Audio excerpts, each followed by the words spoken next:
विद्यार्थी मित्रांनो, ट्रिग्नॉमेट्री या वर्षीचं आपलं शेवटचं प्रकरण या ठिकाणी सुरू करतोय. मुद्दाम 9वीचं पुस्तक सुद्धा तुम्हाला दाखवतोय, कारण 9वीचं पुस्तक अतिशय महत्वाचं आहे. 9वीच्या पुस्तकामध्ये तुम्हाला लेटेस्ट रिमेंबर किंवा फॉर मोर इन्फॉर्मेशन एकदा वाचून बघा तुम्ही, ते दिलेलं आहे. ते सगळं यावर्षी या ठिकाणी आपल्याला विचारलं आहे. त्यामुळे 9वीचं पुस्तक हा व्हिडिओ माझा पाहून झाल्यानंतर परत एकदा 9वीच्या पुस्तकामधली ट्रिग्नॉमेट्रीची ईच अँड एव्हरी लाईन या ठिकाणी रीड करा, समजून घ्या, म्हणजे हा भाग या ठिकाणी तुम्हाला सोपा जाणार आहे. त्यामुळे मी 9वीचं पुस्तक पर्पजली तुम्हाला या ठिकाणी दाखवतो. यानंतर आता 10वीच्या ट्रिग्नॉमेट्रीकडे जात असताना पहिला जो भाग आहे तो भाग पान number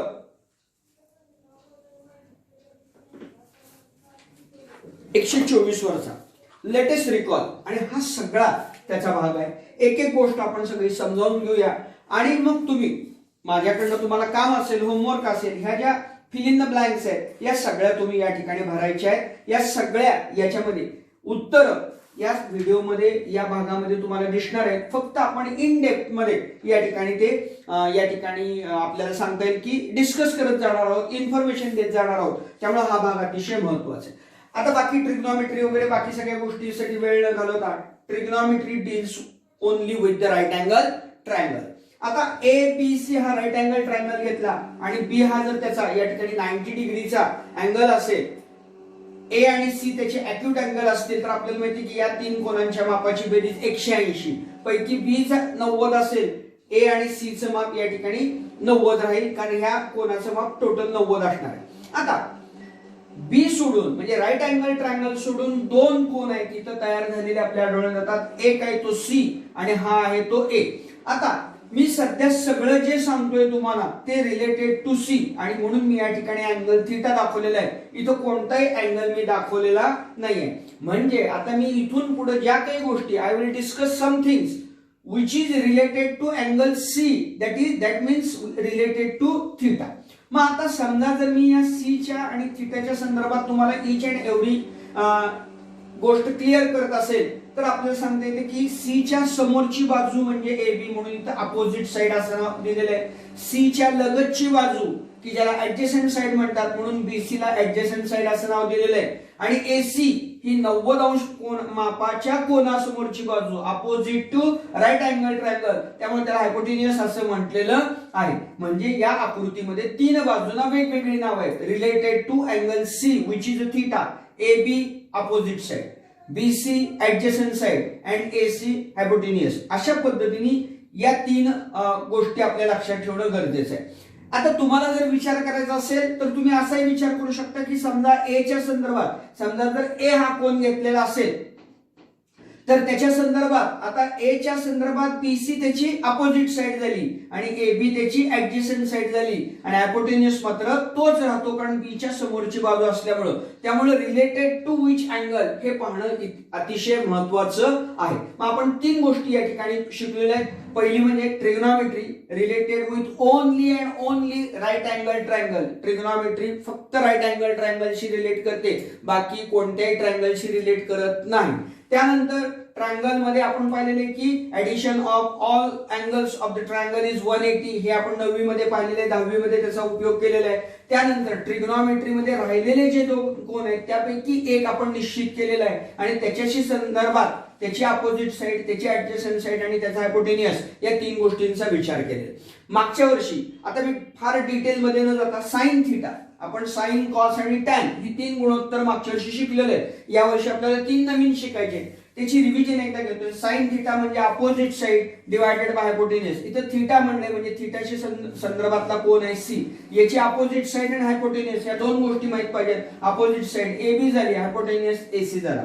cos theta adjacent side divided by opposite side hypotenuse, त्यामुळे ऍडजसेंट साइड ही BC आली, हायपोटेन्युस हा AC आला, BC डिवायडेड बाय AC. अतिशय महत्वाचे हे रेशो या ठिकाणी आहेत. जोपर्यंत तुम्ही मॅथ्सचा अभ्यास करणार आहात तोपर्यंत ह्या गोष्टी तुमच्या लक्षात असणं गरजेचं आहे. आणि last tan theta opposite side divided by adjacent side, थीटाशी रिलेटेड आहे, त्यामुळे अपोजिट साइड AB आली आणि ऍडजसेंट साइड BC आली. टॅन थिटा मध्ये हायपोटेन्युसचा कुठेही संबंध येत नाही. या तीन रेशो आपण पाहिल्यानंतर, या तीन डेफिनेशन पाहिल्यानंतर sine theta, sine ratio, cos ratio आणि टॅन रेशो, थिटा आपण त्याला रिस्पेक्टिव्ह नाव दिलेलं आहे, पण याला म्हणतात साइन रेशो, कॉस रेशो आणि टॅन रेशो. मग त्यांच्यामध्ये इंटरनल काही रिलेशन्स आहेत, ही मागच्या वर्षी आपण सगळी पाहिलेली आहे. तर sine theta is equal to cos 90 minus theta. वाटलंच तर यातलं एखादं रिलेशन मी तुम्हाला प्रूव्ह करून दाखवू शकतो, हे तुमच्या लक्षात आलं असेल, हे पुसायला हरकत या ठिकाणी नाहीये. आता या ठिकाणी परत मी समजा यातलं हे रिलेशन मला प्रूव्ह करायचंय, मी प्रूव्ह करू शकतो. कसं करू शकतो, तर त्यासाठी परत मला राईट अँगल ट्रायंगल काढणं गरजेचं आहे. हा राईट अँगल ट्रायंगल काढल्यानंतर या ठिकाणी अँगल बी ए, हा बी आणि हा सी 90 डिग्री दाखवणं गरजेचं आहे. हा 90 झाला, हा थिटा झाला. हा जर थिटा होत असेल तर मी बघायला सांगितले की त्रिकोणाच्या तीन कोनांच्या मापाची बेरीज 180. हा 90 डिग्री, हा थिटा, म्हणून हा रिमेनिंग अँगल जो आहे तो या ठिकाणी 90 मायनस थिटा या पद्धतीने आपल्याला सांगता येतो. त्यानंतर आता या संदर्भात इथं मी कन्फ्यूज होणार, तुम्ही होतात किंवा होऊ शकता, म्हणून ऍडजस्टंट साइड अपोजिट साइड घेत नाहीये, कारण ह्या दोन्ही कोनांच्या आपल्याला गोष्टी, या दोन्ही कोनांच्या साइड्स या ठिकाणी लागणार आहेत. सर्वप्रथम मी साइन थिटा लिहितोय. Sine theta is equal to, sine theta is equal to sine theta. Sine theta म्हटल्यानंतर त्याच्या संदर्भात त्याचा रेशो काय सांगतो आपल्याला, अपोजिट साइड म्हणजे AB डिवायडेड बाय हायपोटेन्युस म्हणजे AC, याला इक्वेशन नंबर 1 म्हणतो. नंतर या ठिकाणी काय म्हणतात ते, cos 90 minus theta, cos 90 minus theta is equal to cos theta, पण तो थिटाचा नकोय, 90 मायनस थिटाचा पाहिजे, म्हणजे ए चा पाहिजे. आता या संदर्भामध्ये कॉस थिटा आपल्याला काय सांगतो, या ठिकाणी ऍडजस्टंट साइड कुणाच्या, कॉस थिटाच्या बाबतीमध्ये आपल्याला सांगता येते की ऍडजस्टंट साइड म्हणजेच काय झाली, ती AB झाली. 90 मायनस थिटाची ऍडजस्टंट साइड काय झाली, AB झाली. डिवायडेड बाय हायपोटेन्युस काय झाला, AC झाला. इक्वेशन 1 आणि 2 याच्याकडे जर काळजीपूर्वक पाहिलं तर आपल्याला लक्षात येते की AB divided by AC, AB divided by AC सारखे, म्हणजे from equation 1 and 2 we can directly write sine theta is equal to cos 90 minus theta, and that is the proof of your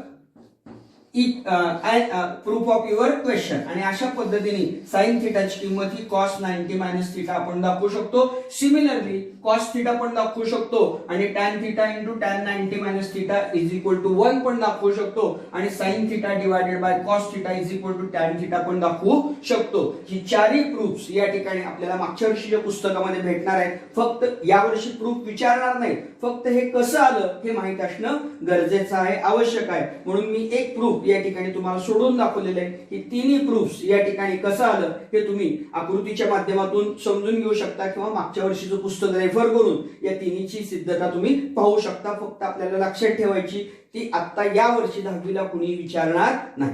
त्यानंतर पुढचा भाग आपल्याला या ठिकाणी महत्वाचा जो आहे तो साइन थिटा, कॉस थिटा आणि टॅन थिटाचं रिस्पेक्टिव्ह अँगल मध्ये उत्तर किती येतं किंवा किंमत किती असते याच्यातले 2 थेरम मागच्या वर्षी आपण केलेले आहेत. पण या ठिकाणी ते थेरम तर आहेच आहेत, परंतु साधी आणि सोपी पद्धत जर म्हटलं तर या ठिकाणी आपल्याला सांगता येते की साइन थिटा च्या किमती जर काढायच्या असतील तर साइन थिटा बरोबर, अगदी साधी सोपी पद्धत सांगतो, 0 डिग्री, 30 डिग्री, 45 डिग्री, 60 डिग्री आणि 90 डिग्री. काही पाठ करायचं नाही, काही नाही. साइन थिटाच्या पुढे 0, 1, 2, 3 आणि 4 लिहायचं. हे मागच्या वर्षी ज्या वर्गाला मी शिकवत होतो तिथे सांगितलंय, परंतु आज सगळ्यांना सांगतोय. ही पहिली स्टेप झाली. दुसऱ्या स्टेप मध्ये काय करायचंय, या प्रत्येकाला 4 ने भागायचे. 0 divided by 4, 1 divided by 4, 2 divided by 4, 3 divided by 4 आणि 4 डिवायडेड बाय 4. आता इथं तुम्ही साइन थिटा लिहिलं तरी चालते, नाही लिहिलं तरी चालते, काही फरक पडत नाही. तिसऱ्या स्टेप मध्ये हा भागाकार मांडायचा. 0, 1 divided by 4, 1/2, 3 divided by 4, 4 gets cancel 1. आणि चौथ्या स्टेप मध्ये या प्रत्येकाचा स्क्वेअर रूट काढायचा आहे. याचा 0 येणार आहे या ठिकाणी, त्यानंतर याचा 1/2 येणार आहे, 1/√4, 1/√2, 1/√4, 1/√2, √3 डिवायडेड बाय 4 आणि √1चा 1च येणार आहे. आणि 5व्या स्टेपला या ठिकाणी याला साइन थिटा नाव द्यायचं आणि उत्तर काढायचं 0 1/2 √3 डिवायडेड बाय 2 कारण 4चं वर्गमूळ निघालं इज अँड 1. आणि आता इथं जर तुम्ही पाहिलं तर याच किमती आल्या त्याने बघा 0 1/2 √3 डिवायडेड बाय 2 आणि 1 झालं. साइन थिटा झालं. कॉस थिटा फार डोक्याला त्रास करायचा नाही. Cos theta is equal to या बाजूकडून लिहायला सुरुवात करायचं 1 √3/2 1/√2 1/2 आणि g झालं. साइन थिटा कॉस थिटा तीच किंमत आली बघा 1 √3 डिवायडेड बाय 2 1/√2 1/2 0. आणि आत्ताच आपण पाहिलेलं आहे sine theta divided by cos theta is equal to tan theta. या दोघांचा भागाकार करायचं आणि या ठिकाणी उत्तर काढायचं 0 डिवायडेड बाय 1 उत्तर 0 येतं आणि 1 डिवायडेड बाय 0 अनडिफाइंड म्हणून या ठिकाणी उत्तर मिळतं. आणि अशा पद्धतीने कुठेही काहीही पाठ न करता ही किंमत तुम्ही लक्षात ठेवू शकता. आणि नुसत्या या किमती लक्षात ठेवल्या तुम्ही तर 2 ते 3 मार्काची गणित आरामामध्ये तुम्हाला परीक्षेमध्ये सुटू शकतात. अशा पद्धतीने ह्या सगळ्या गोष्टीला वर्गामध्ये परीक्षेच्या वेळेला 1-2 मिनिट हे तक्ता तयार करून घ्यायला जर घेतले तर तुम्हाला कोणत्याही संख्येचं किंमत कोणत्याही संख्येची किंमत तुमची चुकणार नाही. कॅल्क्युलेशन तुमचं बरोबर आलं की तुम्हाला मार्क द्यायला समोरच्या माणसाला परीक्षकाला कोणताही प्रॉब्लेम असणार नाही. तर या किमती सुद्धा या ठिकाणी महत्वाच्या आहेत. आणि बघा मागच्या वर्षीचं पुस्तक लेटेस्ट रिकॉल आणि लेटेस्ट रिमेंबर म्हणून ह्या सगळ्या गोष्टी या ठिकाणी दिलेल्या आहेत. आता इथून पुढं जर तुम्ही परत एकदा मी 9वीचं पुस्तक जर तुम्हाला दाखवलं तर 9वीच्या पुस्तकामध्ये परत तुम्हाला एक गोष्ट सांगतो की कशा पद्धतीने अभ्यासक्रम रिलेट आहे एकमेकांशी त्याचा विचार या ठिकाणी आपल्याला करायचा आहे. आणि तुम्हाला त्या ठिकाणी पान नंबर जर तुम्ही 106 वर आला फॉर मोर इन्फॉर्मेशन म्हणून 1 divided by sine theta is equal to cosec theta 1 divided by cos theta is equal to sec theta and 1 divided by tan theta is equal to cot theta या पद्धतीचं for more information आणि ते यावर्षी आपल्याला या ठिकाणी शिकायचं आहे. तर आता आपल्याला पुढची जी 3 रेशो आहेत ते कोसेक थिटा सेक थिटा आणि कॉट थिटा या 3 रेशोचा या ठिकाणी आपल्याला विचार करायचा आहे. ऍक्च्युअली हे 3 रेशो म्हणजे या रिस्पेक्टिव्ह रेशोचे रेसिप्रोकल्स आहेत किंवा मल्टिप्लिकेटिव्ह इनव्हर्स आहेत आणि त्याचा विचार आता पुढच्या भागामध्ये आपल्याला करायचा आहे. अशा पद्धतीने परत एकदा मी सांगतोय की 9वीचं पुस्तक एकदा वाचून घ्या आणि मग हा व्हिडिओ अजून एकदा बघा म्हणजे तुमचे सगळे डाऊट्स या ठिकाणी क्लिअर होतील. एकंदर 6 ratio sine cos tan sec cosec cot अशा पद्धतीने 6 रेशोवर ही सगळी ट्रिग्नॉमेट्री अवलंबून आहे. आणि आता इयत्ता 10वी पर्यंत तुम्हाला फक्त 0 30 45 60 आणि 90 इथपर्यंतचेच अँगल आहेत. याच्या पुढचा अँगलचा सध्या तुम्हाला विचार करायची गरज नाही. 11वी आणि 12वी सायन्सला गेल्यानंतर आणि मॅथ्स ठेवल्यानंतर पुढच्या अँगलचा तुम्हाला त्या ठिकाणी विचार असणार आहे. आणि 11वीला लगेचच परत ट्रिग्नॉमेट्रीचं प्रकरण आहे. जे विद्यार्थी विज्ञान शाखेला जाणार आहेत आणि गणित घेणार आहेत त्यांनी विशेषतः या गोष्टीकडे लक्ष देणं गरजेचं आहे. तुम्हाला 11वीला साइन थिटाची डेफिनेशन किंवा साइन थिटाचा रेशो किंवा कॉस थिटाची डेफिनेशन कॉस थिटाचा रेशो कोणीही सांगणार नाही. कारण तुम्हाला ते 9वीला झालेलं आहे तुम्हाला ते 10वीला झालेलं आहे म्हणजे 11वीला तुमच्या ते लक्षात असणं गरजेचं आहे. मी पाठ म्हणत नाही लक्षात ठेवणं गरजेचं आहे. आणि काही आयडेंटिटीज या ठिकाणी आपल्याला विचारात घ्यायच्या त्या आयडेंटिटीज सुद्धा आपण पाहूया आणि पुढच्या भागाकडे या ठिकाणी जाऊया.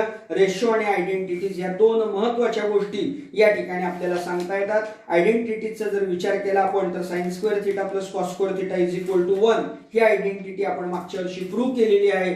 आणि त्या आयडेंटिटीचा सुद्धा आता या ठिकाणी आपल्याला उपयोग करायचा आहे. तो कशा पद्धतीने करायचा आहे त्याचाही विचार या ठिकाणी आता आपण करणार आहोत.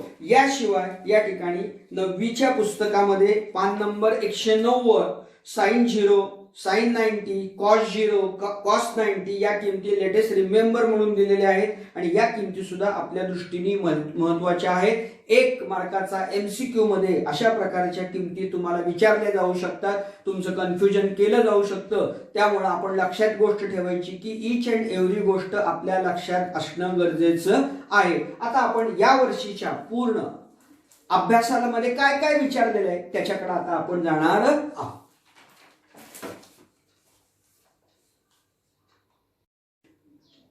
आता यावर्षी च्या अभ्यासक्रमाकडे येऊया. पान नंबर 125 वर लेटेस्ट लर्न कोसेक, सेक आणि कॉट रेशो. नुसतं पाठ करण्यापेक्षा ते रेशो कसे आले आणि कशावरून आले हे जर लक्षात ठेवलं तर आपल्याला या ठिकाणी परीक्षेमध्ये तो रेशो लक्षात आला की त्याचा अपोजिट काय आहे किंवा त्याचा इनव्हर्स काय आहे हे लक्षात येईल. एक कोसेक, सेक आणि कॉट हे रेशो कसे आलेत याचा विचार या ठिकाणी आपण करूया. म्हणून लेटेस्ट पहिल्यांदा साइन थिटा बरोबर थिटाच्या संदर्भामध्ये sine theta opposite side AB divided by hypotenuse AC हा साइन थिटा या ठिकाणी आपल्याला सांगता येतो. आता आपल्याला माहित आहे कोसेक थिटा बरोबर reciprocal of sine theta 1 divided by sine theta. Reciprocal और multiplicative inverse we know that या ठिकाणी हे रेशो आहे हे आपल्याला या ठिकाणी आहे. मग आता is equal to 1 divided by AB divided by AC. So cosec theta is equal to छेदामध्ये AB डिवायडेड बाय AC आहे. छेदामधला छेद हा नेहमी अंशामध्ये जात असतो त्यामुळे AC divided by AB. So cosec theta is equal to AC म्हणजे काय हायपोटेन्युस डिवायडेड बाय AB म्हणजे काय आहे या ठिकाणी C च्या संदर्भामध्ये अपोजिट साइड. या पद्धतीने या ठिकाणी कोसेक थिटाची डेफिनेशन किंवा कोसेक थिटाचा रेशो हा डिफाइन केला जातो. सुरुवात केली होती साइन थिटा पासून आणि आलोय कोसेक थिटा म्हणजेच या ठिकाणी sine theta is equal to 1 divided by cosec theta या पद्धतीने येतं बाय टेकिंग क्रॉस. आणि असं उलट पण cosec theta is equal to पुस्तक काढतोय म्हणजे तुमच्या लक्षात येईल cosec theta is equal to 1 divided by sine theta. आणि लास्ट या ठिकाणी एक गोष्ट इथं लिहिणं गरजेचं आहे. क्रॉस मल्टिप्लिकेशन केल्यानंतर sine theta into cosec theta is equal to 1 म्हणजे 3 रिलेशन या ठिकाणी आपल्याला लक्षात आलेली असतील. आणि अशा पद्धतीने ट्रिग्नोमेट्रीमध्ये रिलेशन्स लक्षात ठेवणं गरजेचं आहे. एखादं एक्झाम्पल सोडवताना हे रिलेशन या ठिकाणी लक्षात ठेवलं किंवा असला आपल्या की कोणताही आणि कसलाही प्रॉब्लेम येत नाही. काय केलेलं आहे साइन थिटा घेतलेला आहे AB divided by AC by definition हे आपल्याला माहिती आहे 9वी मध्ये झालेलं आहे. मी आता सांगितलेलं आहे. आपल्याला असं सांगितलंय की कॉस थिटा हा इनव्हर्स आहे कुणाचा साइन थिटाचा किंवा मल्टिप्लिकेटिव्ह इनव्हर्स नवीन शब्द. So 1 divided by sine theta हे आपल्याला सांगितलेलं आहे is equal to 1 divided by sine थिटाची किंमत किती AB डिवायडेड बाय AC हे छेदामध्ये आहे त्यामुळे AC अंशात जाणार AC डिवायडेड बाय AB म्हणजेच कॉस थिटाची डेफिनेशन काय झाली hypotenuse divided by opposite side is nothing but cos theta. आणि साइन थिटाची बरोबर याच्या अपोजिट आहे sine theta is equal to opposite side divided by hypotenuse म्हणजे sine theta is equal to 1 divided by cosec theta. म्हणजेच काय झालं cosec थिटाची किंमत सुद्धा मल्टिप्लिकेटिव्ह इनव्हर्स कोणाच्या साइन थिटाच्या. आणि ज्यावेळेला आपण क्रॉस मल्टिप्लिकेशन घेऊ sign theta into cosec theta is equal to 1. जर समजा तुम्हाला by taking suitable figure prove that sine theta into cosec theta is equal to 1 असं जर सांगितलं तर ते तुम्हाला प्रूव्ह करता आलं पाहिजे. त्यावेळेला साइन थिटाची किंमत AB डिवायडेड बाय AC म्हणजे या गणित हेच तुम्ही या ठिकाणी व्हर्टेक्स घेतलेत असं गृहीत धरतोय. आणि cos theta is equal to AC divided by AB cross multiplication केले की AB ला AB जाईल AC ला AC जाईल उत्तर 1 येईल. म्हणजे अशा पद्धतीने ही 3 रिलेशन या ठिकाणी आपण दाखवू शकतो. नेक्स्ट आता पुढचा भाग कॉस थिटाचा विचार करूया. या ठिकाणी कॉस थिटाची डेफिनेशन काय सांगते आपल्याला ऍडजस्टंट साइड थिटाच्या संदर्भात BC डिवायडेड बाय AC. आता आपल्याला काय सांगितलंय कॉस थिटा हा मल्टिप्लिकेटिव्ह इनव्हर्स आहे कोणाचा सेक थिटाचा. So sec theta is equal to 1 divided by cos theta which is equal to 1 divided by BC divided by AC. So sec theta is equal to AC divided by BC. AC divided by BC म्हणजे AC काय आहे याच्यामध्ये hypotenuse आहे. So hypotenuse divided by adjacent side divided by adjacent side adjacent side. हा काय झाला ratio झाला sec थिटाचा, म्हणजे sec theta is equal to hypotenuse divided by adjacent side. म्हणजेच काय झाले या ठिकाणी हे तीन रेशो आपल्याला लिहिता येईल. Sec theta is equal to 1 divided by cos theta, then cos theta is equal to 1 divided by sec theta, आणि last sec theta into cos theta is equal to 1. आणि अशा पद्धतीने या ठिकाणी हा रेशो आपल्याला लिहिता येतो. तसंच मगाशी सांगितलेल्याच पद्धतीने हे तीन रेशो आपल्याला प्रूव्ह सुद्धा करता येतात. तर या पद्धतीने साइनचा इनव्हर्स मल्टिप्लिकेटिव्ह इनव्हर्स हा कोसेक होतो आणि कॉसचा मल्टिप्लिकेटिव्ह इनव्हर्स हा सेक होतो. म्हणजे आतापर्यंत आपण पहिले 3 आणि हे 2 5 रेशो अशा पद्धतीने शिकलेलो आहे. नंतर आता शेवटचा रेशो आपल्याला जो शिकायचा आहे तो कॉट रेशो, आणि तो कॉट टॅनच्या संदर्भात आहे. टॅनचा मल्टिप्लिकेटिव्ह इनव्हर्स घेतला की आपल्याला कॉट मिळणार आहे. तर तो रेशो कसा येतो त्याचा विचार करूया. So we know that tan theta is equal to adjacent side opposite side AB divided by adjacent side BC.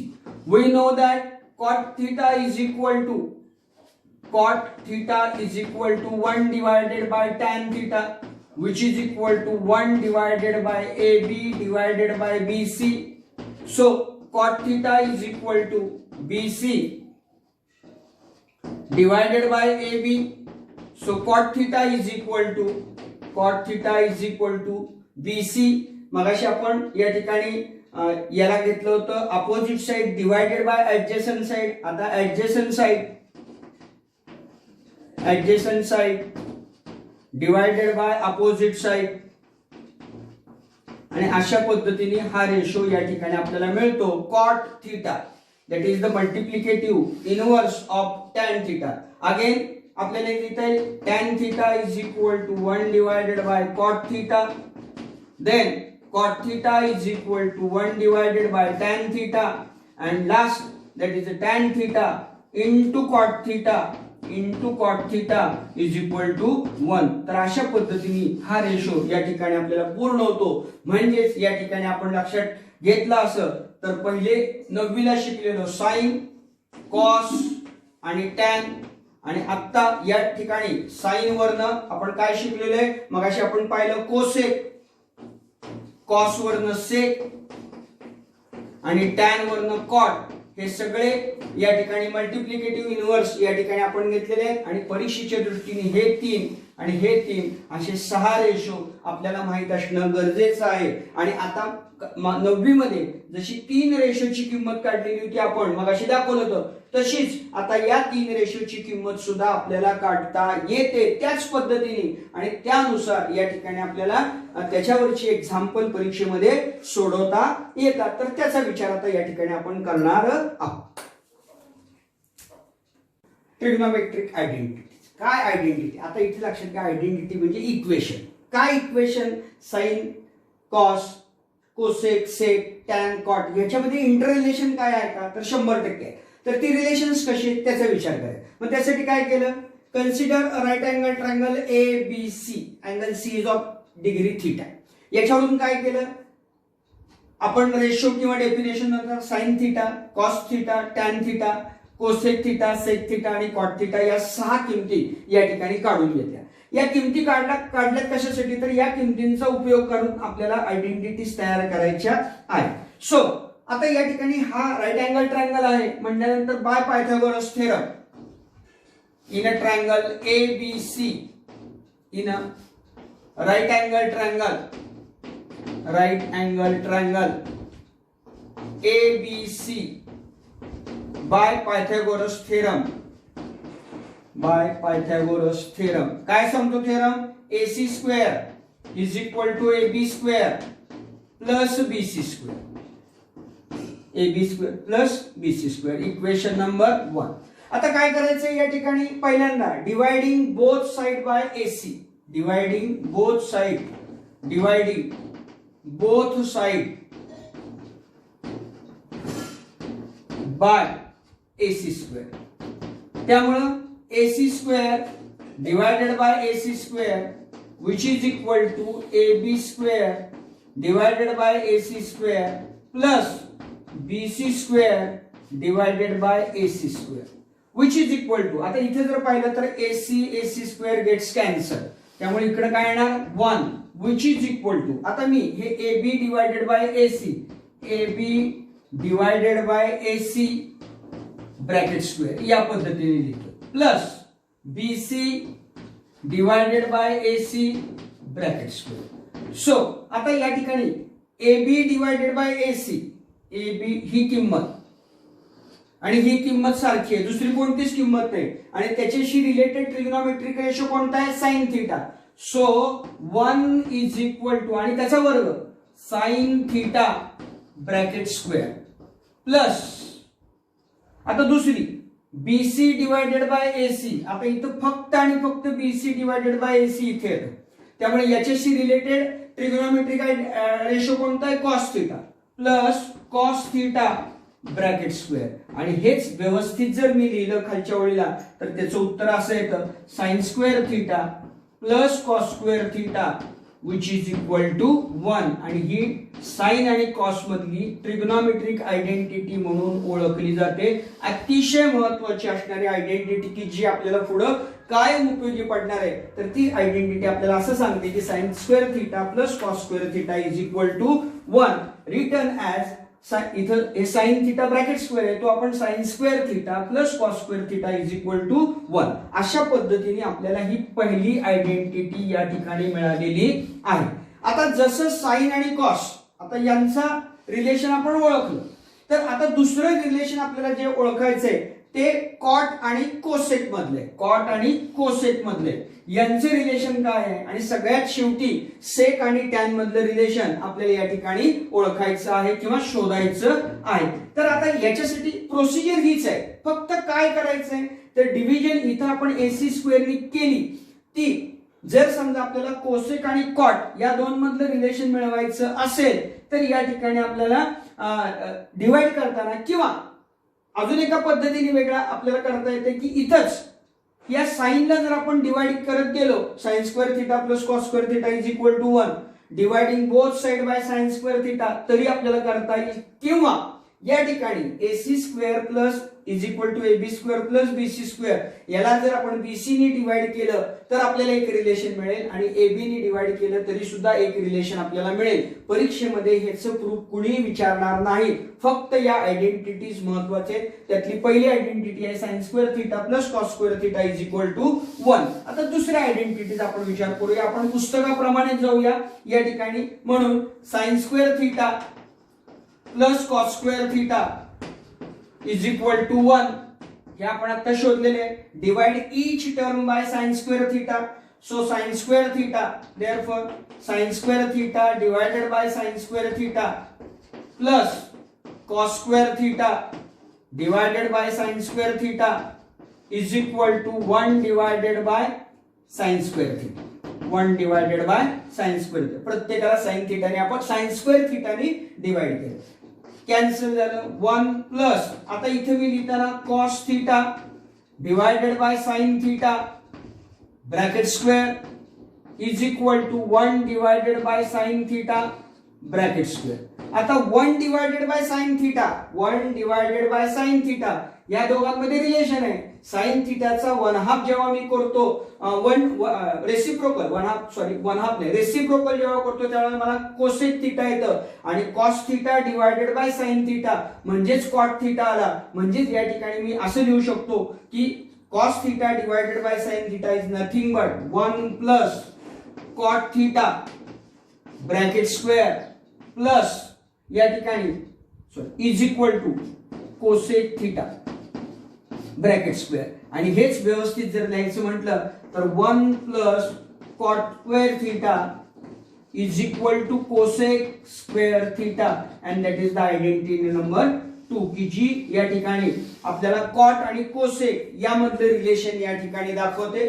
पहिलं साइन आणि कॉस मधलं दाखवते. म्हणजे बघा, पहिली आपण मिळवली डिव्हिजन करून, दुसरी मिळवली साइन थिटाने डिवाइड करून, आता तिसरी मिळवायची की ज्याला आपल्याला आता कॉस थिटाने डिवाइड करावं लागणार आहे. त्यामुळे परत या ठिकाणी latest take again sine square theta plus cos square theta is equal to 1 divide each term by cos theta, so sine square theta divided by cos square theta which is plus cos square theta divided by cos square theta which is equal to 1 divided by cos square theta. sin cos ला cos झालं, sin divided by cos bracket square theta plus 1 which is equal to 1 divided by cos theta bracket square.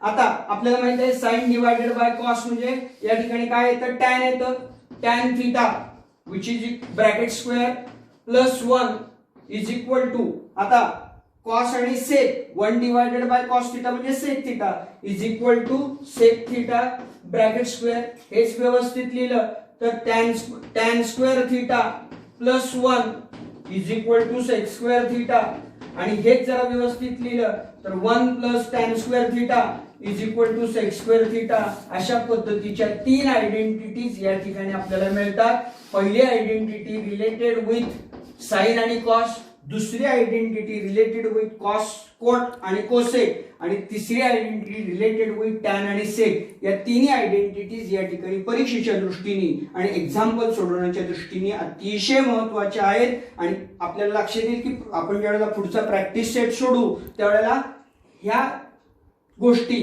आणि या तीन identities आपल्याला खूप उपयोगी पडणार आहेत. घरी एका चार्टवर ह्या सगळ्या गोष्टी जर तुम्ही लिहून ठेवल्या आणि तो चार्ट तुमच्या अभ्यास करताय त्याच्या जर समोर ठेवला तर तुम्हाला वेगळा वेळ देण्याची आवश्यकता भासणार नाही. फक्त चार्ट एकदा व्यवस्थित करा, तो समोर जिथं अभ्यासाला बसताय तिथं लावा आणि अभ्यास करत करत त्याच्याकडे जाणीवपूर्वक लक्ष द्या, म्हणजे तुम्हाला या सगळ्या गोष्टी लक्षात राहतात.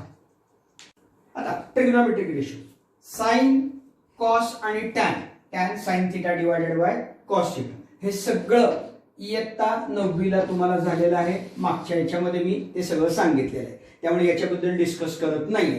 म्हणजे आता तुमच्या लक्षात आलं असेल की पहिल्यांदा साइन थिटा कसा काढायचा, त्याच्या रिव्हर्स मध्ये लिहिलं की कॉस थिटा आला आणि sine theta divided by cos theta केलं की टॅन थिटा आला. म्हणजे 1 2 3 4 5 15 रेशो लक्षात ठेवण्यासाठी साइन थिटाचे रेशो तुम्हाला येणं गरजेचं आहे. आता नेक्स्ट या ठिकाणी कोसेक सेक आणि कॉटचा विचार करायचा आहे. इथं पर्पज मी लिहिलेलं आहे cosec theta is equal to 1 divided by sine theta. 1 divided by sine थिटाचे जे रेशो आहेत, आता फॉर एक्झाम्पल 0 1 हा 1 अपॉन √2 √3 डिवायडेड बाय 2 आणि 1 याचं फक्त शीर्षासन करायचं, अंशातलं छेदात न्यायचं आणि छेदातलं अंशात न्यायचं. आता 0 हा या ठिकाणी अंश छेद आपण छेदात नेला तर नॉट डिफाइनेड येणार आहे. 1 हा या ठिकाणी छेद आहे तो अंशात जाणार, 2 येणार 1 अपॉन √2 अंशात जाणार √2 येणार, √3 डिवायडेड बाय 2 त्याचं रेसिप्रोकल घेतला की 2 डिवायडेड बाय √3 येणार आणि 1चं 1 येणार. अशाच पद्धतीने सेक थिटा आणि कॉट थिटा लक्षात ठेवायचे. म्हणजे 5 आणि 5 10 आणि 5 15 आणि 5 20 आणि 5 25 आणि 5 30 रेशो हे फक्त आणि फक्त साइन थिटाची प्रोसिजर केली की तुम्हाला खाली या ठिकाणी लिहिता येणं गरजेचं आहे. त्याच्यासाठी पाठ करण्याची आवश्यकता नाही. आणि परत अजून एक बघा, कोसेक थिटाचे लिहिले की त्याचा रिव्हर्स दिला की या ठिकाणी सेक थिटा आला 1 2 अपॉन √3 √2 2 नॉट डिफाईन आणि या दोघांची डिव्हिजन केली की या ठिकाणी परत कॉट थिटा तुम्हाला आलेला आढळून येईल. म्हणजे कोणत्याही पद्धतीने तुम्हाला योग्य वाटेल, तुम्हाला परीक्षेमध्ये अशा पद्धतीत की जी तुम्हाला धोका देणार नाही अशा पद्धतीने तुम्ही लक्षात ठेवा. आणि हे रेशो 30 रेशो जर तुमच्या लक्षात राहिले, तुम्हाला काढता आले तर कमीत कमी 2 ते 3 मार्काचं एक ट्रिग्नोमेट्रीवरचं एक्झाम्पल तुम्ही सोडवू शकताय. आणि या वर्षी मागच्या वर्षीपर्यंत 2 किंवा 3 म्हणत होतो, परंतु या वर्षी प्रकरण कमी झाल्यामुळं अजून मार्क वाढण्याची शक्यता आहे. म्हणजे 5 पर्यंत मार्क आले तरी या ठिकाणी आश्चर्य वाटायला नको. तर हे रेशो कसे लक्षात ठेवायचं हे मी सांगितलं. रेशो पाठ करू नका, लक्षात ठेवा, म्हणजे तुम्ही क्लिअर कट परीक्षेमध्ये त्याच्या संबंधीचा या ठिकाणी सगळे मार्क, त्याच्या संबंधीचे सर्व मार्क्स तुम्ही कोणत्याही प्रकारची साधी मिस्टेक न करता मिळवू शकता. रेशोचा अभ्यास झाला, आता आपल्याला आयडेंटिटीकडे या ठिकाणी जायचंय. कोणकोणत्या आयडेंटिटी ट्रिग्नोमेट्रीतल्या त्याचा विचार करायचा आणि त्याच्यानंतर प्रॉब्लेम सेट कडे जायचं.